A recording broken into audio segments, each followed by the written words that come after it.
From time to time, I'll get an email or a DM on the lines of, how do you get this soft, misty look in your images? Are you using a filter? Are you doing it in editing? What's the secret to getting this particular look? Now, not all of my images follow this specific look, however, there is a large portion of them that do, and in this video I will share with you everything that I know, everything that I do in order to get this particular look when it comes to my photos. If you've been watching my channel for long enough, everything that I'm going to share I've probably covered here and there across multiple videos, but this one is going to collect all that information into one, so next time someone emails me and asks what filter do I use, for example, which I don't use a filter, how do you get this look, I can just point them to this particular video. Of course, everything that I'm going to talk about is subjective. It's obvious because it's editing, so if you don't like it, that's absolutely fine. If you do like it, then hopefully this video will shed some light on how I go about this. Now let me get the most obvious one out of the way first.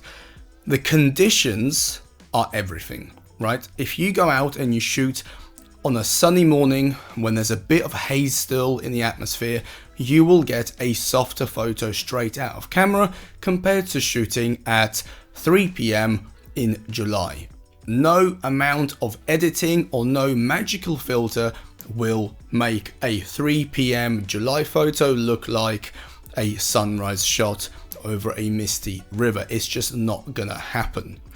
If you want that particular look, you need to go out and shoot at those times in those places, because most of that look will be done by nature, by the environment, and you just add a few little touches in editing. So for example, this photo right here, which is taken in Richmond Park, has a very soft glow to it, and the reason it has a soft glow to it is because it was taken at around 5 a.m. in May when we had a bit of haze in Richmond Park. There is no way you would get that result if you turned up 2 hours later. So if you want that result, you really need to get it in camera. Here's another photo right here. This one is from Sicily, and here you have a man grilling, I think it was chicken livers, might be wrong, grilling something, and the whole area was filled with the most kind of ethereal smoke. Didn't smell as nice if you're not into your livers and stuff, but it looked great. And this smoke is actually what caused the image to look so soft and so hazy, because you had the elements already there. If he wasn't there grilling and you didn't have any of that smoke, would you still have an image that looks the same as that? Absolutely not. Now let's talk about light. I am really sorry if you've been watching my videos for the last few years and this is probably the 10th time you're hearing me banging on about it, but it is important and it makes a huge difference.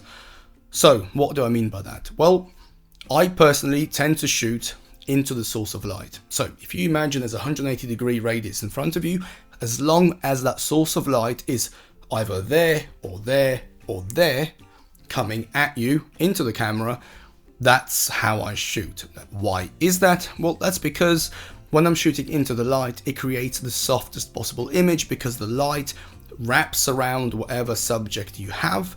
It creates a lot of natural contrast, it hides a bunch of detail that you don't need, and it gives the impression of a softer image.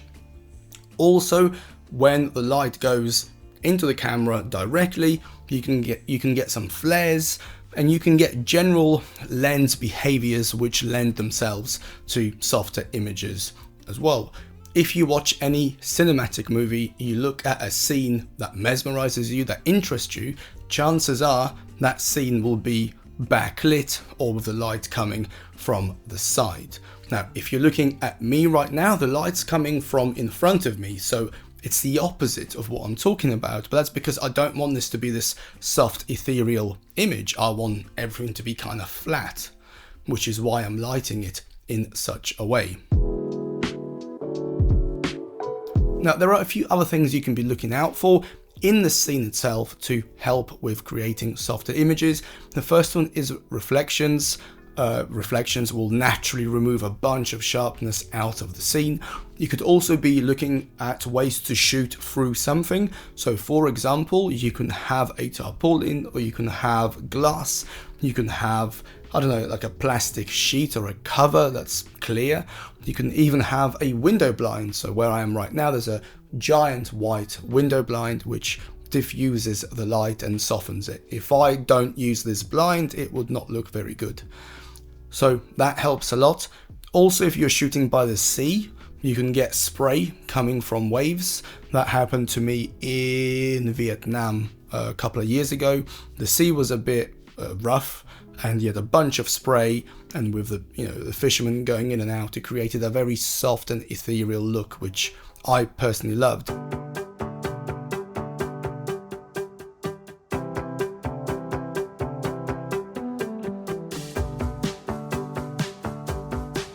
Okay, let's start with two of the biggest levers that you have to impact how the image looks, and that's white balance and exposure. I can't stress enough how big these levers are, because so often a camera would get the incorrect exposure and white balance. Now, I don't mean technically incorrect, but I mean aesthetically. Here's a very good example of this, and this was in Venice. This was taken on a Fuji X-H2S or 2, one of those, and as you could see straight away, it's a very underexposed and very blue scene. It looks quite dull. This has nothing to do with how it looked to my eyes when I was there. So the first thing I want to be doing is slightly boosting the exposure. And if you look at the histogram, it's moving to the right. So that seems about right to me. And it's still a little bit too cool. So I will just add a little bit of warmth and maybe a slight touch of green. Okay, that's too much green. Maybe something like that. Now I might just drop the whites a little bit. That can soften the image really nicely as well. And if you look, here's the original, and here's what this image looks like. All I've done is adjusted the exposure, the white balance, and slightly reduced the whites in order to soften the image down. And this has gone a very long way to improving what initially wasn't a particularly interesting image. Now, this is just the start, but I would suggest before you even apply a preset, do this to your image, because that will alter how a preset looks considerably. Now let's talk about sharpness. So whenever I import the image, I leave the sharpening at the default setting apart from one change. That change is called masking. So masking is where you tell Lightroom, okay, only apply the sharpening to the most contrasty parts of the image. So you see the masking slider. If you press and hold the image with one finger on the iPad, I'm sure there's another way of doing it on the desktop, and then slide the masking slider, as you could see, the higher it goes, the less is being sharpened. So I normally keep mine at around 90, between 80 and 90. And if you look at the image now, just the very edges are being sharpened, which is the whole point. You don't need to sharpen parts of the image which don't have contrast, because you're not creating sharpness that wasn't already there. Like, that's what the lens is for. You're exaggerating little contrasty areas to make the image appear sharper. Now let's talk about clarity. And this is probably the most uniform adjustment that I make to every single image. And that is to reduce the clarity by around -20. So if we go back to the taxi picture and I zoom in, let's just say on the headlight, at the moment, clarity is set to -30. If I reset it, you could see there's a lot more detail and it looks a little bit sharper and a little bit more crunchy. Now, of course, this is subjective, but for me, it's not my cup of tea. If I now go back and reduce that clarity to -30, which is where it was, all of a sudden, it just softens everything up. If I reset it again, it's subtle, but you could tell a difference. Reset, there you go. So this is something that I do on every single photo, regardless of what I'm gonna do with it.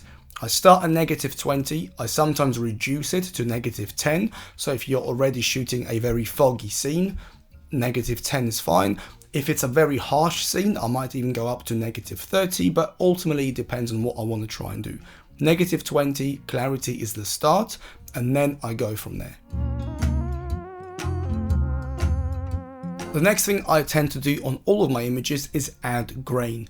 How much depends on the image, depends on how much detail there is, and even on how light or dark it is, because it looks very different. However, I would generally set the grain size to 50, and then I would set the grain adjustment itself to anywhere between 50 on the maximum end and around 20 on the lower end. It's very subjective, so it just depends on the image, but for me, I think grain just adds a bit of texture and just makes the image feel like a bit more 3D. Obviously, if you are losing details that you need to keep, then grain is the quickest way to lose those details, so I would suggest to avoid it. But if you want to lose those details on purpose, to have just a softer, more kind of not fuzzy, that's the wrong word, but just a softer looking image, grain is a great way to do it, but you can overdo it very quickly, so use it tastefully. It's a bit like salt, a bit like pepper. You add a little bit on top, it's great. You add too much, you've just ruined the meal.